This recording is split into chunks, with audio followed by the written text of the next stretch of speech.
బయటికి వెళ్ళినానా. Hello everyone, this is Sunil Pawar. Welcome to Learning Time Telugu. వీడియోలో మనకి ఆర్పిఎఫ్ కానిస్టేబుల్ సంబంధించినటువంటి నోటిఫికేషన్ అయితే రావడం జరిగింది ఈరోజు.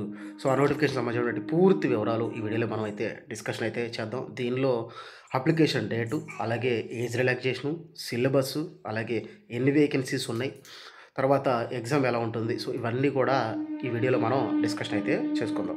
సో ముందుగా నోటిఫికేషన్లోకి వెళ్ళే ముందు ఇప్పటి వరకు ఎవరైనా మన ఛానల్ కనుక సబ్స్క్రైబ్ చేసుకోకపోతే సబ్స్క్రైబ్ అయితే చేసుకోండి. So exam date, opening date వచ్చేసరికి కనుక గమనిస్తే ఏప్రిల్ 15వ తారీఖు నుంచి మే 14వ తారీఖు వరకు ఈ అప్లికేషన్ డేట్ అయితే ఉంటుంది. అలాగే ఏదైనా దాంట్లో కరెక్షన్స్ కనుక ఏమైనా ఉంటే దాన్ని పేమెంట్ కట్టి మోడిఫికేషన్ చేసుకునే అవకాశం మే 15వ తారీఖు నుంచి మే 24వ తారీఖు వరకు అయితే వీళ్ళు ఇవ్వడం అయితే జరిగింది. తర్వాత ఈ యొక్క కానిస్టేబుల్ యొక్క ఎగ్జామ్ పోస్ట్ కనుక చూసుకుంటే ఇది లెవెల్ 3 పోస్టు. ఈ శాలరీ, ఇనిషియల్ శాలరీ వచ్చేసరికి 21,700, అంటే బేసిక్ ఇది 21,700. సో మనకి అలవెన్సెస్ అన్నీ కలుపుకుంటే 50% అలవెన్స్ ఇలా కలుపుకుంటే మంచి శాలరీ అయితే వస్తుంది.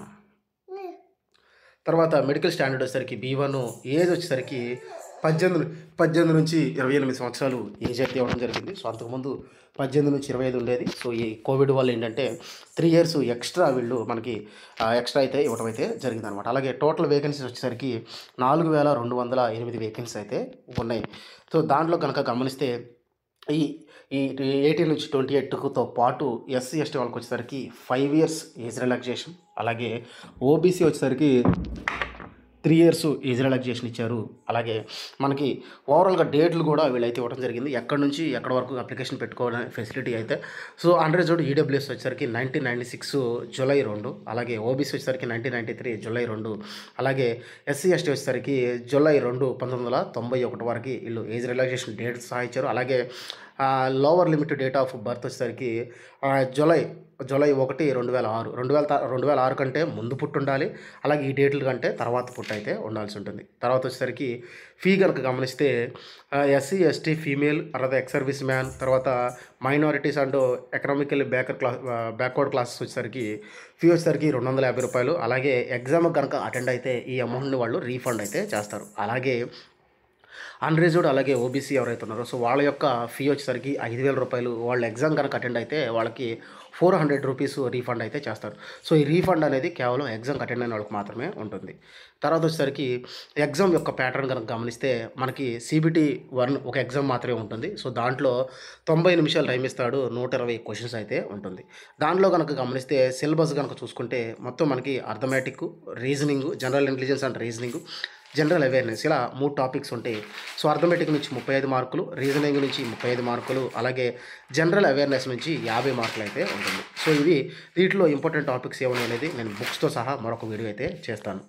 తర్వాత వచ్చేసరికి మనకి ఫిజికల్ ఎఫిషియెంట్ టెస్ట్ యొక్క క్రైటీరియా గురించి కనుక మాట్లాడుకుంటే రన్నింగ్ కనుక చూసుకుంటే మేల్ క్యాండిడేట్స్ 1600 మీటర్లు 5 నిమిషాలు 45 సెకండ్లు, అలాగే ఫీమేల్ క్యాండిడేట్స్ 800 మీటర్స్ వచ్చేసరికి 3 minutes 40 seconds, అలాగే male candidates long jump 14 feet, అలాగే ఫీమేల్ 9 feet, హై జంప్ మేలు 4 feet, అలాగే ఫీమేల్ వచ్చేసరికి 3 feet హై జంప్ అయితే ఉంటుంది. తర్వాత అన్రిజర్వ్డ్ EWS OBCకి వచ్చేసరికి height 165 for male, 157 for female, అలాగే అన్ఎక్స్పాండెడ్ చెస్ట్ కనుక చూసుకుంటే 80, అలాగే ఎక్స్పాండెడ్ చెస్ట్ వచ్చేసరికి 85. SC ST వచ్చేసరికి హైట్ 160, అలాగే ఫీమేల్ వచ్చేసరికి 152, అలాగే అన్ఎక్స్పాండెడ్ చెస్ట్ వచ్చేసరికి 76.2, ఎక్స్పాండెడ్ చెస్ట్ వచ్చేసరికి 81.2 అయితే ఉండాల్సి ఉంటుంది.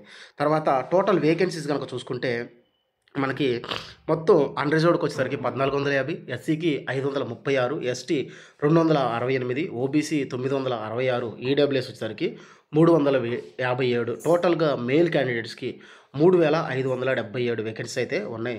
ఫీమేల్ కనుక చూసుకుంటే అన్రిజర్వ్డ్ 256, SC 95, అలాగే ST 47, OBC 170, అలాగే EWS వచ్చేసరికి 63. టోటల్గా 631 వేకెన్సీ అయితే ఉన్నాయి.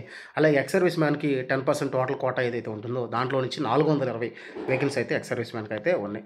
సో ఇది వేకెన్సీస్ సంబంధించినటువంటి వివరాలు. సో ఇది RPF యొక్క ఫుల్ ఆ full details of RPF constable notification. So దీనిలో ఏ సిలబస్ ప్రిపేర్ అవ్వాలి, ఎలా ప్రిపేర్ అవ్వాలి, ఏ బుక్స్ ప్రిపేర్ అవ్వాలనేది నేను నెక్స్ట్ వీడియోలో ఎస్ఐ కమ్ కానిస్టేబుల్ రెండింటికి కామన్గా ఒక వీడియో అయితే చేయడం జరుగుతుంది.